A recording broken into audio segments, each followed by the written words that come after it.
Beaucoup de désinformation sur la manœuvre Smith. Je vois plein de vidéos ces temps-ci passer dans mon fil. On dirait que tout le monde en parle. Il y a comme un mouvement. Puis malheureusement, il y a certains points qui sont vraiment mal compris. Puis souvent, ça vient de créateurs de contenu qui n'ont pas la formation, qui n'ont pas l'accréditation de manœuvre Smith. Mais je comprends, je sais que c'est complexe. Je vais adresser 3 points qui reviennent souvent pour que tout le monde comprenne bien. 1, le prêt levier. J'entends souvent ça. Un prêt d'investissement standard, c'est un prêt où on va prendre, par exemple, un gros montant d'un coup. Je vais aller chercher un 100 000, un 200 000. Je mets ça d'une shot sur le marché. Le désavantage, le gros risque de ça, c'est que là, je time le market. Si ça crash demain, j'ai un gros montant, ça va être difficile à récupérer ou du moins, ça va prendre du temps. Dans la manœuvre Smith, de base, la plain Jane, c'est pas un gros montant d'un coup.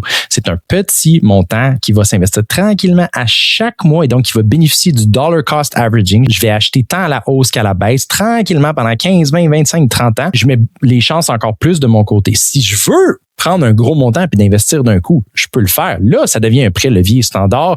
On appelle ça amorcer la pompe. C'est un accélérateur de la manœuvre Smith. Mais si je fais juste la manœuvre Smith standard, la plain Jane en anglais, c'est pas un gros prélevier d'un coup. Deuxième point, et souvent les gens se font dire hey, touche pas à la manœuvre Smith tant que tu n'as pas rempli tes comptes enregistrés. Donc, comment on remplit ces comptes enregistrés? Disons qu'aujourd'hui, à chaque mois, je mets 2000 pour mon paiement hypothécaire, puis je mets 500 $ qui s'en va dans mes comptes enregistrés. Ça me coûte 2500. Comment je peux remplir mes comptes enregistrés? Ah ben, je pourrais mettre plus d'argent dans mes comptes enregistrés. Oui, mais j'en ai pas plus d'argent.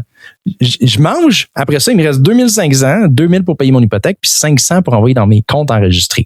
La manœuvre Smith va venir créer un compte supplémentaire, oui, dans du non-enregistré, mais je l'aurais pas sinon, ce compte-là. J'aurais juste mon 500$ qui se met par mois, parce que j'en ai pas plus que 500 à investir. Dans la manœuvre Smith, je vais payer mon 2000 d'hypothèque, puis je vais réemprunter le montant de capital que j'envoie à chaque mois tranquillement. Donc, en plus de mon 500 qui s'en va dans du compte enregistré, j'ai mon compte non enregistré. Donc, je me ramasse avec les 2 comptes qui grandissent en même temps au lieu d'un seul. Donc, on se rappelle, la manœuvre Smith est supplémentaire. Ça ne remplace pas la stratégie d'investissement qu'on a.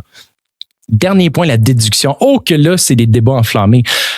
Un emprunt pour investir au Canada. La portion fédérale, c'est très simple. S'il y a une intention raisonnable de générer du revenu, tant qu'il y a une intention, je peux aller chercher la pleine déduction pour l'emprunt. Donc, les intérêts que je paye, la portion fédérale, je peux les récupérer au complet.